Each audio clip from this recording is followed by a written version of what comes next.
Element Cup is coming June 28th in Pokemon Go, so that's pretty soon here. Element Cup is a limited type format that's going to be running alongside the Master League. Instead of being Master League stats here though, the Element Cup focuses on Little Cup Pokemon, 500 CP, and pre-evolution Pokemon that are part of the evolutionary line. In the Element Cup, only Water, Fire, and Grass type Pokemon are allowed as well. Initially, I was going to make a top 10 list, the top 10 Element Cup Pokemon there, but there ended up being more than 10, so I decided to whittle it down by type, so top 5 lists for each type, this video being the top 5 Water Pokemon for the Element Cup. If you're curious about an Element Cup simplified video, I do have that coming out soon. Just waiting on Lorma to finish up the more polished, beautiful graphic there. Of course, you can always check out my Element Cup pre-prep guide, and I'd say the graphic and the information there is about 80% of what the simplified guide is going to be, so definitely a good video to check out if you want to get prepped up for the Element Cup before the simplified guide. At any rate, let's get into the top 5 Water-type Pokemon for the Element Cup. Starting out at number 5 here, we have Slowpoke. Slowpoke is nice because it has that heavy confusion damage. It's backed up by the same type attack bonus as a Psychic-type Pokemon. On top of that, it also has Psyshock for an early charge move. Once again, neutral, relatively unresisted in the Element Cup. And if you do want to drop the 50k Stardust, which is a pretty steep cost there for the secondary charge move, you can also use Psychic there too. So if you end up in a situation where you're not going to reach double Psyshock, but you're at least going to reach Psychic, Psychic does have heavier damage. Nothing in the Element Cup, not even the Dark-type Pokemon, really want to eat a Psychic, and it also has the chance to debuff, which is also nice. So overall, just a pretty solid kit. Just Psychic, Psychic, Psychic. Doesn't have a whole lot to worry about. So why Slowpoke number 5 on this top 5 list? Well, because it's a water type Pokemon. That is a pretty harsh sentence to dole out there, but grass type is really powerful in the Element Cup, probably the most powerful type in the Element Cup, and there are just better water type Pokemon in the Element Cup to choose from. If you use too many water type Pokemon, that's just going to leave you that much more vulnerable to grass. So it's kind of hard to be, you got to be a little picky when it comes to the water type Pokemon there. And out of the 5 that I picked for this top 5 list, I feel like Slowpoke is at the bottom of the crew. On top of that, Execute is a really good option as well, has the Psychic type resistances, and it also hits with Seed Bomb, which is pretty rough for the Slowpoke. And then a lot of the Fire type options hit for neutral as well, so while Slowpoke does have the advantage over them, it's not really making a whole lot of use off of the Water type resistance there. So Slowpoke, really good, but number 5 on this list. The number 4 water type option for the Element Cup here is going to be Carvanha. Carvanha is a really interesting glass cannon option for the Element Cup here. You can see here that it has abysmal bulk. It's got 30.6 defense, 79 stamina. Overall stat product is 245. That's really bad. That is super glassy. But it does have Snarl, combined with the Poison Fang and the Crunch there, and it also has Bite. So really aggressive dark type damage, which is for the most part unresisted in the Element Cup. So it can be a really tricky Pokemon to deal with. With it being such a glass cannon, you might consider going with the Shadow. Well, what are we really losing there for going with Shadow Carvanha? And the thing is with the Shadow drop to the defenses, you get KO'd so quickly from fast move damage that it's extraordinarily unlikely that even with Snarl that you'll reach Poison Fang. So I really don't recommend going with the Shadow Carvanha there. The normal Carvanha is definitely Shadow enough when it comes to the Element Cup. So when it comes to the choice of Snarl versus Bite, which one should you go with? Snarl is kind of nice because you can reach multiple Poison Fangs, potentially. And then if a Whimsicott comes in to ruin your day, Cottony, my bad. If a Cottony comes in to ruin your day, you can actually reach the Poison Fang before getting charmed down in a lot of situations against the Cottony there. The Bite, however, is a little bit more consistent for those situations where your opponent has like half health or less and you want to fast move them down before they're able to reach a charge move. And then after all that Bite damage, farming that thing down, you will have the Poison Fang ready for the next thing to come in. So there are trade-offs between them. I'd say if you plan on spending a shield on your Carvanha, go with the Snarl. If you don't really want to spend a shield on it and you want to get a shield from your opponent, I'd say go with the Bite. Overall, this is a really risky Pokemon, so I can't 100% advise building it, but it is kind of nice too because even though it does have the 50k Stardust cost to move it, you're probably only going to be reaching Poison Fang, and you're probably only going to be reaching it once, so you're probably good just sticking with just Poison Fang and saving the Stardust, sticking with the one charge move. Number 3 on this top 5 list here is going to be Seel. Seel is a really versatile safe swap option for the Element Cup, having both Ice Shard and Lick to work with as its fast moves, and then of course having that annoying Icy Wind as its charge attack. Now you are going to want to spend the 50k Stardust to unlock that secondary charge move for Aqua Tail. Aqua Tail will give you a hit against Fire type Pokemon. If you just stick with Ice Shard and Lick with the Icy Wind, you will be a little bit lost against a lot of Fire type Pokemon because all the better Fire type Pokemon are going to be carrying neutral hits against water. So definitely be prepared to drop 50k Stardust if you want to use the Seel. So Seel's main utility in the Element Cup is going to be as a safe swap option. If you swap into Ducklett, there are a lot of cases where you can overcome that Ducklett, and if a Ducklett comes into you, well then you're going to have the advantage there because you're just going to be throwing those Icy Winds at it, hitting it for neutral, and weakening its attack stat there. Now, when it comes to the option of Lick versus Ice Shard is going to be the generally good move because you can hit the Grass type Pokemon for super effective damage with it.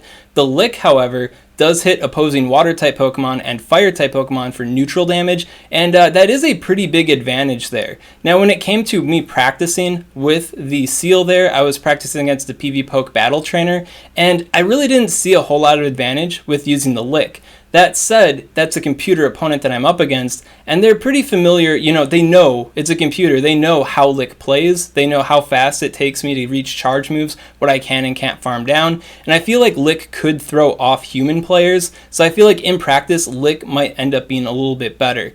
But for general purpose, if you're just getting your feet wet with the Seel there, I feel like Ice Shard is going to be the generally better move. While Seel is really great here, a big problem that I have with it is with just about every single water type Pokemon is that it is a water type Pokemon. It definitely helps that it has super effective damage against grass type Pokemon. That helps quite a bit there, but it is another water type Pokemon. On top of that, it gives another good target for Chinchou to prey upon. We don't have a single good hit against the Chinchou, so if Chinchou does end up catching our Seel, it's going to be pretty bad news for our Seel there.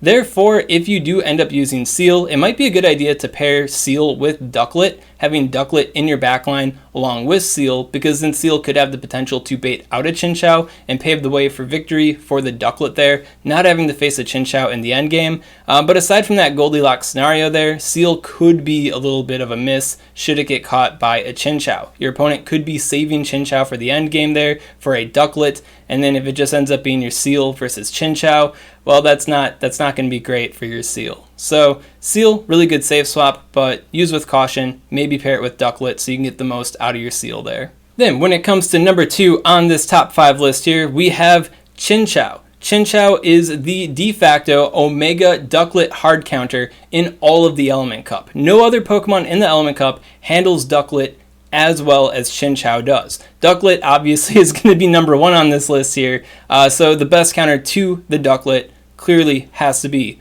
the number 2.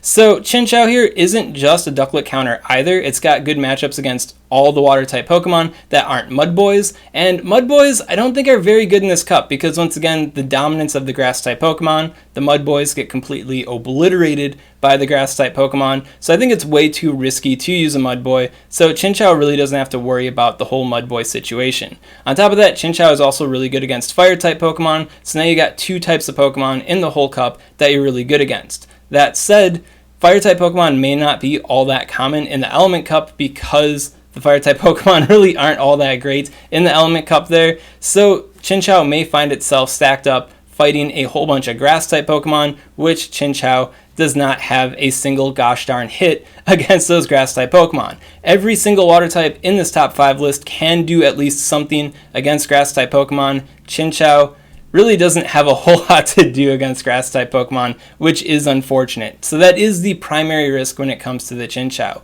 Additionally, you will have to spend 50k Stardust for the secondary charge move on Chinchou. You really do want to have that Bubble Beam so you can debuff stuff and manage the fire type Pokemon more easily. And then the Thunderbolt is the heavy damage of doom that you can throw out at super effective and neutral targets. On top of that, if you do get trapped by a grass type Pokemon, the Thunderbolt should take out about 1/3 of their HP, so Chinchou isn't exactly a chump when it comes to the grass type Pokemon. It's just a relatively unfavorable matchup all the time for Chinchou there. So should you build a Chinchou for the Element Cup?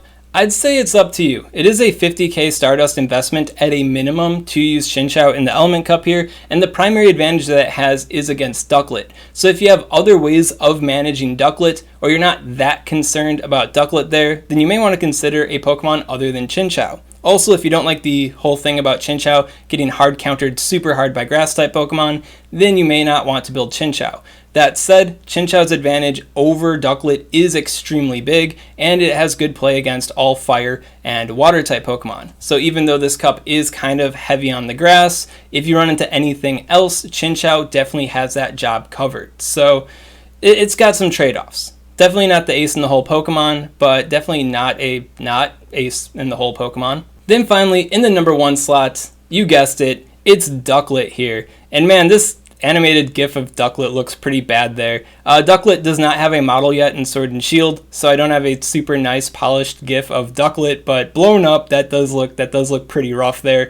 Maybe in the future I'll just use a static image instead of this. At any rate, Ducklett may have the worst GIF in this video, but it is definitely number 1 in the Element Cup. That is no secret. If you've seen any Element Cup guide, if you checked out the PvPoke rankings, if you know anything about Element Cup, people are calling this thing Ducklett Cup because Ducklett is the number 1 Pokemon here. The reason why Ducklett is so dang good in the Element Cup is because it's a flying subtype water Pokemon, which means all the grass type Pokemon can only hit Ducklett for neutral, while Ducklett is hitting them back for super effective, same type attack bonus damage there with the wing attack, and also threatening them with the Omega Brave Bird. And then fire type Pokemon, we resist the fire type hits, and then all other water type Pokemon, we're resisting those water type hits, so everything except for Chinchou really doesn't want to deal with us all that much. So Ducklett, super threatening Pokemon. Now when it comes to the move pool, wing attack, obviously the fast move you're going to be using, and then Brave Bird is also the obvious charge move that you're going to be using,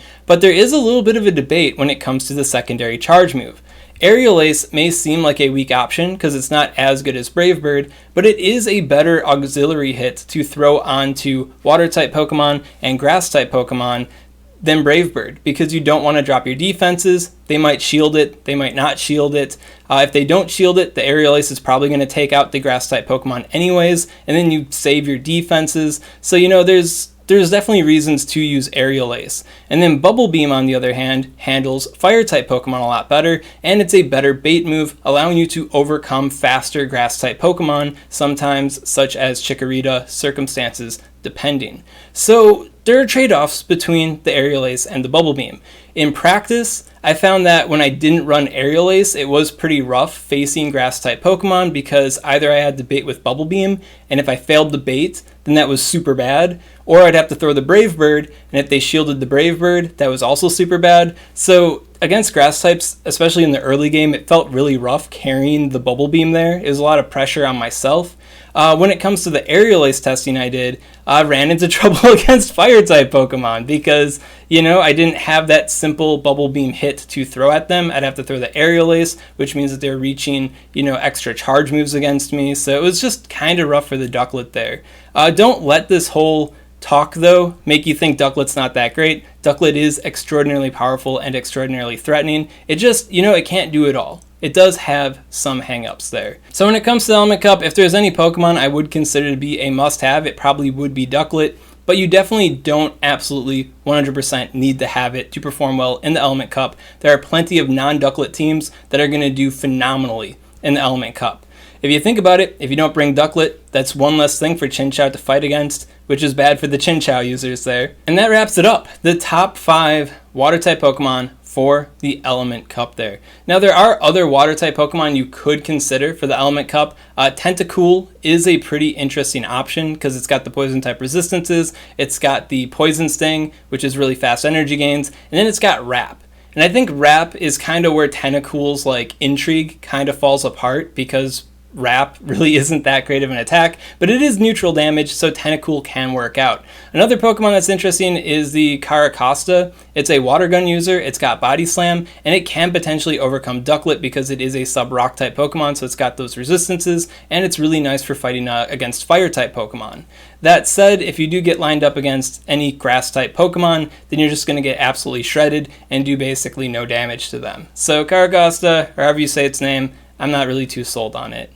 At any rate, those are the best water type Pokemon for the Element Cup. If you do want to know what the best fire and the best grass type Pokemon are, that is coming up soon, so make sure to subscribe for that. And I do have an updated Element Cup simplified video coming out soon, so make sure to subscribe for that as well. Of course, if you have any questions on this content, comment below, let me know what's up, and I'll be happy to help you out. And if you enjoyed this content and you want to see more like it, well, make sure to subscribe to SwagTips.